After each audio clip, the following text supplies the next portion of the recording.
संसदेच्या आवारात आज सत्ताधारी एनडीए आणि विरोधी पक्षांच्या खासदारांमध्ये तीव्र घोषणाबाजी आणि निदर्शनं पाहायला मिळाली।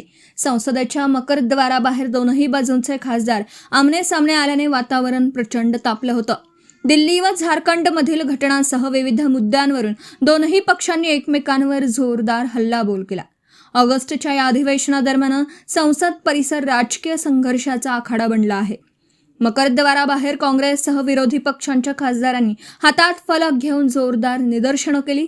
दिल्ली आणि झारखंडमधील विद्यार्थी आंदोलनावरील कथित पोलीस कारवाई आणि चंदा चोरी प्रकरणावरून विरोधक आक्रमक झाले। केंद्रीय गृहमंत्री अमित शहा यांनी संसदेत येऊन यावर स्पष्टीकरण द्यावं अशी मागणी विरोधकांनी लावून धरली। विरोधकांच्या या आक्रमक भूमिकेला सत्ताधारी एनडीएच्या खासदारांनीही त्याच आव्हानात्मक पवित्र्यात उत्तर दिलं। एनडीए खासदारांनी मकरद्वारावरच विरोधकांच्या विरोधात घोषणाबाजी केली। सरकार सर्व महत्त्वाच्या मुद्द्यांवर संसदेत चर्चा करण्यास पूर्णपणे तयार आहे, मात्र विरोधक केवळ राजकारण करत कामकाज ठप्प पाडत असल्याचा आरोप सत्ताधाऱ्यांनी केला।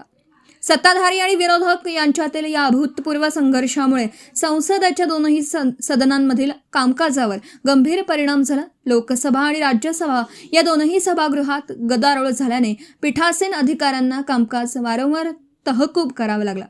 संसदेत जनहिताच्या मुद्द्यांवर चर्चा होण्याऐवजी सत्ताधारी आणि विरोधक रस्त्यावरील संघर्षाप्रमाणे संसदेच्या दारातच भिडल्याचं चित्र पाहायला मिळालं। या राजकीय गदारोळामुळे संसदेचं कामकाज पुन्हा सुरळीत कधी होणार याकडे सर्वांचं लक्ष लागलं आहे।